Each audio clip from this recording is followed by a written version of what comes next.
வணக்கம். இன்றைக்கி நாம் நோய்களும் மூலிகை மருந்துகளும் அப்படிங்கிற தலைப்பில் இருமல் அப்படிங்கிற ஒரு டாப்பிக்கை பற்றி தான் பார்க்க போகிறோம். இருமல் வாழைக்காய் வதக்கி ஆறிய பின் தோல் நீக்கி சாப்பிட்டு வர குணமாகும். 2.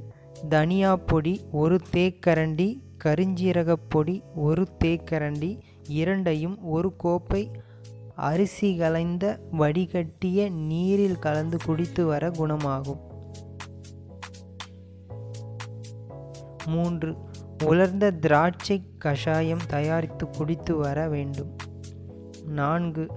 நாள்பட இருமலுக்கு கிராம்பு தைலத்தை 2 சொட்டு 1 கோப்பை நீரில் கலந்து பருக நல்ல பயனளிக்கும். கிராம்பையும் மென்று வரலாம்.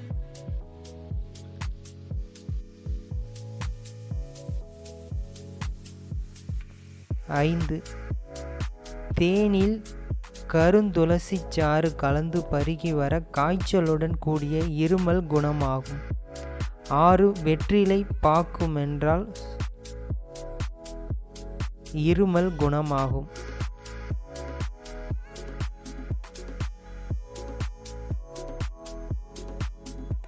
7. நன்கு பொடி செய்த மூங்கில் பசையை தேனில் குழைத்து 3 வேளை சாப்பிட வேண்டும். 8. பெருஞ்சீரகப் பொடி, தேன், நெய், மிளகுத்தூள் 4யும் கலந்து சாப்பிட நாட்பட இருமல் குணமாகும். 9. அரை தேக்கரண்டி மஞ்சள் பொடி, அரை தேக்கரண்டி தேன் இவற்றை வெதுவெதுப்பான பாலில் கலந்து பருக நல்ல பயனளிக்கும். 10. இஞ்சி சாறு, அரத்தைச்சாறு, தேன் 3யும் 1 தேக்கரண்டி அளவு கலந்து சாப்பிட வேண்டும்.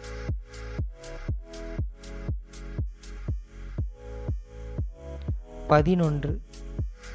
கபம் கட்டிய இருமல் குணமாக வல்லாரை இலைச்சாறில் அரிசி திப்பிலியை ஊற வைத்து மறுநாள் வெயிலில் காய வைத்து பொடி செய்து அரை தேக்கரண்டி அளவு 2 வேளை சாப்பிட்டு வர நல்ல பயனளிக்கும். 12. மயிர்மாணிக்கம் வேர் கஷாயம் செய்து பருகி வர இருமல் காய்ச்சலும் குணமாகும்.